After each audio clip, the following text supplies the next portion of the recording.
سابق وزیر اعظم عمران خان، سابق اسپیکر راجہ پرویز اشرف، سابق وزیر اعلیٰ خیبر پختونخوا محمود خان اور سابق وفاقی وزیر مراد سعید سمیت متعدد سیاسی رہنما الیکشن کمیشن آف پاکستان کے نادہندہ نکلے۔ کون کون سے سیاسی رہنما الیکشن کمیشن کے نادہندہ نکلے، تفصیلات سب نیوز پر۔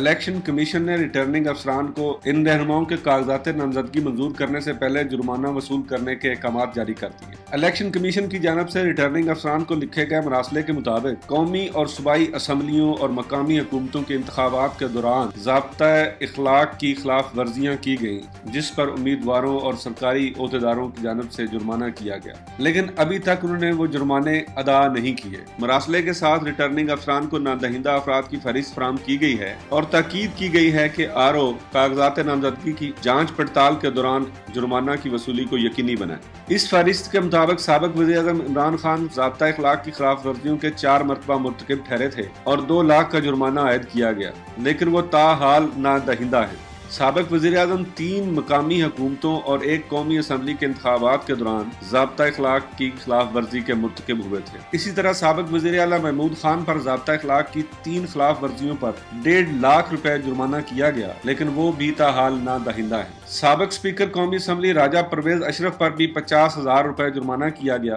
لیکن انہوں نے بھی ادائیگی نہیں کی تھی۔ سابق وزیر مراد سعید 1 لاکھ روپے کے نادہندہ ہیں۔ ان کے علاوہ سینیٹر مولانا عبدالغفور حیدری، علی گور بلوچ، اعظم خان سواتی بھی ضابطہ اخلاق کی خلاف ورزی پر نادہندہ ہیں۔ نواب شیر وسیر، پیر صابر شاہ، فیصل نیازی خان، تیمور جھگڑا، شوکت علی یوسف زئی، کامران بنگش ضابطہ اخلاق کی خلاف ورزی پر نادہندہ ہیں۔ لیگی رہنماؤں شکیل خان اور طاہر جمیل سمیت مجموعی طور پر 150 افراد ضابطہ اخلاق کی خلاف ورزی پر نادہندہ ہیں۔ الیکشن کمیشن کا کہنا ہے کہ نادہندہ امیدواران کاغذات نامزدگی کی جانچ پڑتال کے دوران 25 تا 30 دسمبر 2023 تک متعلقہ ریٹرننگ آفیسر سے رجوع کریں۔ نادہندگان سے واجبات کی وصولی یقینی بنائی جائے گی۔